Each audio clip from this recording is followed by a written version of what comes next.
Sir, ಆಮೇಲೆ ಪ್ರಜ್ವಲ್ ರೇವಣ್ಣ ಅವರಿಗೆ ಜೀವಾವಧಿ ಶಿಕ್ಷೆ ಆಗಿದೆ.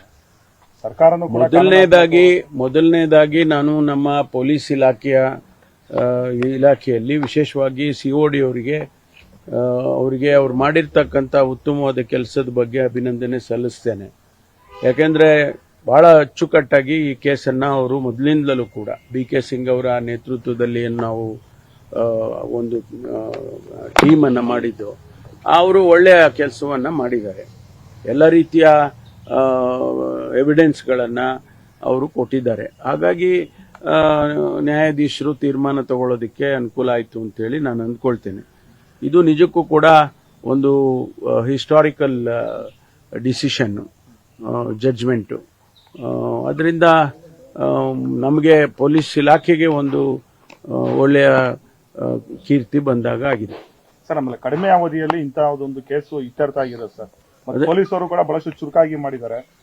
ಅದನ್ನೇ ನಾನು ಹೇಳಿದ್ದು, COD ಟೀಮ್ನವರು ಅವರು ಎವಿಡೆನ್ಸ್ಗಳನ್ನ ಕಲೆ ಹಾಕೋದ್ರಲ್ಲಿ ಮತ್ತು ಯಾವ್ಯಾವ ರೀತಿಯಲ್ಲಿ ಅವರು ಕಾನೂನಿಗೆ ಕನ್ವಿನ್ಸ್ ಮಾಡಬೇಕೋ ಆ ರೀತಿ ಕೆಲಸ ಮಾಡಿದ್ದಾರೆ. 1 ವರ್ಷ 4 ತಿಂಗಳು, 1 ವರ್ಷ ಸಾಮಾನ್ಯವಾಗಿ ಈ ತರ ಕೇಸ್ಗಳೆಲ್ಲ ವರ್ಷಗಟ್ಟಲೆ ತಗೊಳುತ್ತೆ.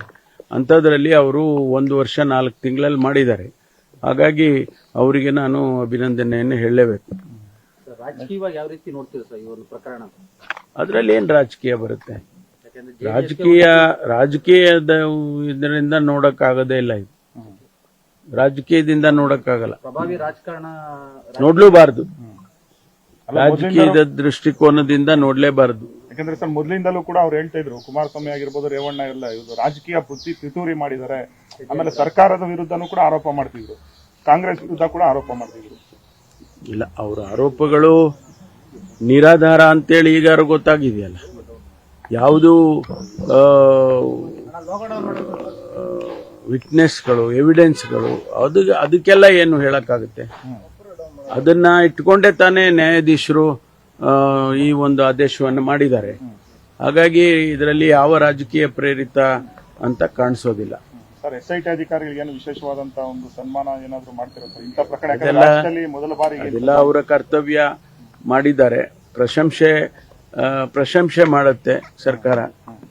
ಇಲಾಖೆಯಲ್ಲಿ ನಾವೆಲ್ಲ ಪ್ರಶಂಸೆ ಮಾಡ್ತೀವಿ ಅವರಿಗೆ ಸಂದರ್ಭದಲ್ಲಿ ಒಂದು ನಮ್ಮಲ್ಲಿ ಈಗ ಮುಖ್ಯಮಂತ್ರಿಗಳ ಪದಕ ಕೊಡ್ತೀವಿ, ಆಮೇಲೆ ಸೈಟೇಷನ್ಸ್ ಕೊಡ್ತೀವಿ, ಪ್ರೆಸಿಡೆನ್ಷಿಯಲ್ ಮೆಡಲ್ಗೆ ರೆಕಮೆಂಡ್ ಮಾಡ್ತೀವಿ.